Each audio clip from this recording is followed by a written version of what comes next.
Mon chaton, je te réveille. Promis, j'en ai pas pour longtemps. Salut tout le monde, j'espère que vous allez bien. Aujourd'hui, on se retrouve pour la 3e vidéo de la série Focus Maison d'édition, avec cette fois la présentation des éditions Snag.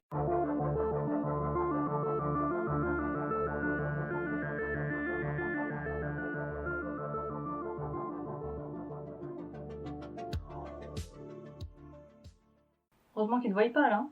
Parce que franchement, la toilette pendant le tournage de la vidéo, on est au top du sexy. Donc alors les éditions Snag sont une maison d'édition qui a vu le jour en 2018 avec notamment la parution du premier tome de la saga Lune pourpre de Laetitia Danaé, donc qui s'intitulait Initié. C'est une maison d'édition très dynamique qui est à la recherche sans cesse de nouveaux écrits, de nouveaux auteurs, de jeunes auteurs très prometteurs et qui s'inscrit dans une ligne éditoriale autour de l'imaginaire. Fantasy, fantastique, anticipation. Tu viens faire un coucou? Tu viens faire un coucou? Non, t'as pas envie de faire un coucou?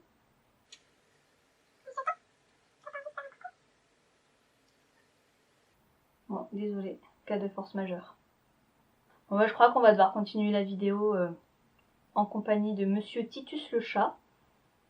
Où tu vas? Bon, bref, je sais plus où j'en étais. Parfois même pop culture et contemporain, cette maison d'édition publie principalement du young adulte avec des romans qui pourront accompagner de l'adolescence à l'âge adulte. Chez Snag, ce sont 12 titres par an que vous pourrez retrouver directement chez votre libraire et très souvent rencontrer les auteurs lors de salons littéraires. Bon, je l'avoue, c'est un peu compromis en ce moment, mais on y croit pour 2021. Sans plus tarder, je vais vous présenter les titres de cette maison d'édition que j'ai déjà lus et ceux qui sont encore dans ma pile à lire. Le premier roman de la maison d'édition que j'ai pu découvrir, il s'agit évidemment de Initié, donc le premier tome de la saga Lune pourpre de Laetitia Danaé. Ce roman, je l'attendais puisque j'ai découvert la plume de Laetitia Danaé avec les éditions Plume Blanche et donc Rosen, sa précédente saga. Et ici, on se retrouve dans une fantasy beaucoup plus classique où on va suivre Lilith. Lilith du haut de ses 10 ans qui est fille de paysan mais qui a quelques capacités assez spéciales. Elle vit dans un petit village reculé, mais un jour, voilà qu'un homme vient la chercher pour rejoindre le clan des Francs Marqués. Jusqu'à présent, je n'ai lu que le premier tome, mais la trilogie est désormais au complet dans les éditions Snag. Et ici, c'est une fantaisie parfaite pour les gens qui souhaitent s'initier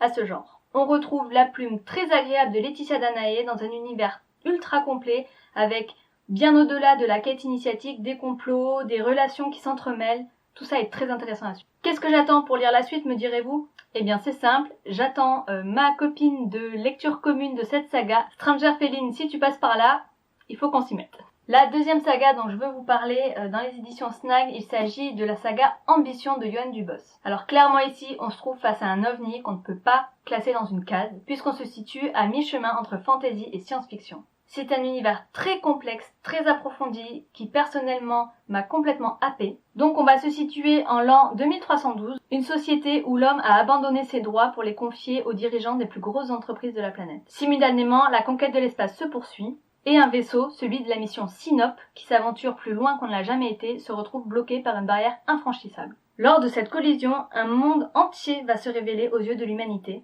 Un monde peuplé de créatures fantastiques qu'il ignorait jusque-là. Ces créatures sont présentes depuis des millénaires et cohabitent tout en étant dissimulées aux yeux des hommes.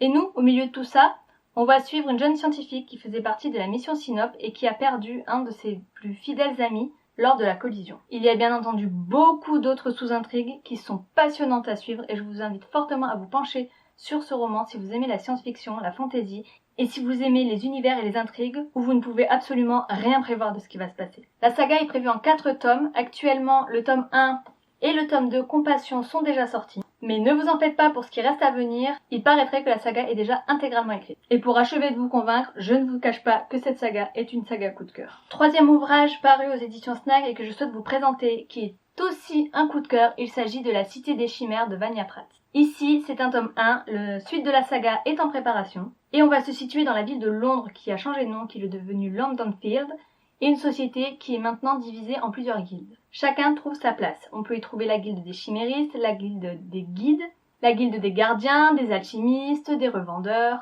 et la guilde des immergents. Dans cet univers, vous trouvez votre place grâce à votre chi. Et une fois votre guilde choisie, vous n'en sortez plus. Tout se passe pour le mieux pour chacun d'entre eux. Mais nous allons suivre Céleste, une jeune fille de 17 ans qui n'a toujours pas trouvé son chi. Un jour, elle va rencontrer Kalissa, une jeune voleuse, et elle va se retrouver embrigadée au cœur d'un complot Tout au long de ce premier tome, on va suivre une intrigue haletante, mais également on va découvrir des indices sur la profondeur de cet univers. Et moi, je ne peux vous dire qu'une chose, j'attends le deuxième tome avec grande impatience. Dernier roman que j'ai pu lire intégralement jusqu'à maintenant, il s'agit de Oxygène, la nouvelle dystopie de Johanna Marinez. Dans cet univers, on se situe dans le futur à Toronto, un monde où l'air est devenu toxique. Désormais, les hommes doivent vivre avec des bouteilles d'oxygène et des implants pour pouvoir respirer. La faune, la flore, le contour des océans, plus rien n'a de commun avec le monde que nous connaissons aujourd'hui. Dans cet univers, l'air se vend, s'achète. Selon votre place dans la société, vous pouvez bénéficier de plus ou moins d'autonomie. On va plonger dans les bas-fonds de Toronto à la recherche d'un secret lourdement gardé qui pourrait bien entraîner un vent de révolte sur la cité. Une fois n'est pas coutume, lorsque je tourne cette vidéo, je suis en pleine lecture d'un roman de chez Snag, et il s'agit des Terres de l'oubli de Jessica Lombroso. Je n'en suis encore qu'aux prémices, mais en tout cas dans le premier chapitre, on va suivre Eva, une jeune fille qui échappe de justesse à la mort lors d'une étrange nuit. Sauvée par Bastien, un jeune homme qu'elle ne connaît pas du tout mais qui semble pourtant, elle, la connaître très bien, elle va se voir alors plongée dans un autre monde. Elle ne serait autre que Maëvé, une féerie des plus puissantes. Mais voilà, dans ce monde dont elle est issue, la rébellion prend place, et il semblerait qu'Eva et Bastien aient de lourds choix à faire en ce qui concerne leur position dans ces conflits, car la guerre est sur le point d'éclater. Ici, je ne peux pas vous en dire davantage puisque je ne l'ai pas encore terminé, donc je vous donnerai mon avis évidemment sur le blog une fois la lecture achevée. C'est à présent les romans de ma palle que je vais vous présenter. Alors évidemment, au début de cette vidéo, on a parlé de Initié, le premier tome de la saga Lune Pourpre. Et j'ai beaucoup aimé ce premier tome, donc évidemment le tome 2 et le tome 3 sont sur mes étagères en attente de la fameuse lecture commune. Donc Céline, si tu passes par là, il faut absolument qu'on s'y colle. Mais aussi un roman que j'attendais et que je n'ai toujours pas lu malgré mon impatience, il s'agit de Cendre de Johanna Marinez. Donc ici on va être dans une ambiance beaucoup plus steampunk avec un petit marque-page créé spécialement pour le roman par la boutique Escale en bord de page. Et on va se situer dans un Londres de l'ère industrielle. Nathaniel et Luna, sa sœur, vivent dans un des quartiers les plus malfamés. Pour s'en sortir, ils volent, ils œuvrent la nuit. Mais voilà, un soir vient où le jeune homme fait une découverte macabre. C'est alors que commence notre voyage entre les rues les plus sombres et les bals les plus lumineux, entre luxe et pauvreté. Je ne sais pas vraiment ce que ce roman nous réserve, mais je fais confiance à Johanna pour nous faire voyager. Et voilà, c'est tout pour cette vidéo. J'espère que la présentation de la maison d'édition Snag vous plaît. N'hésitez pas à me dire dans les commentaires les romans que vous avez lus de cette maison d'édition. Il y en a d'autres qui sont sortis mais que je ne possède pas encore. Donc n'hésitez pas, vous, à m'en conseiller, à échanger sur les romans que je vous ai présentés, si vous les avez lus, si vous ne les avez pas lus, surtout ce que vous en avez pensé. N'hésitez pas également à me dire ce que vous attendez pour les prochaines vidéos, parce que ça peut toujours m'aider à orienter les futurs tournages. Et moi, je vous retrouve très vite une prochaine fois pour la suite de la série. Bye. Oh, t'es lourd, hein? T'as encore grossi, toi, hein? C'est les poils. C'est le poil d'hiver. Tu vas me dire c'est le poil d'hiver. Mais non, t'as grossi encore, hein?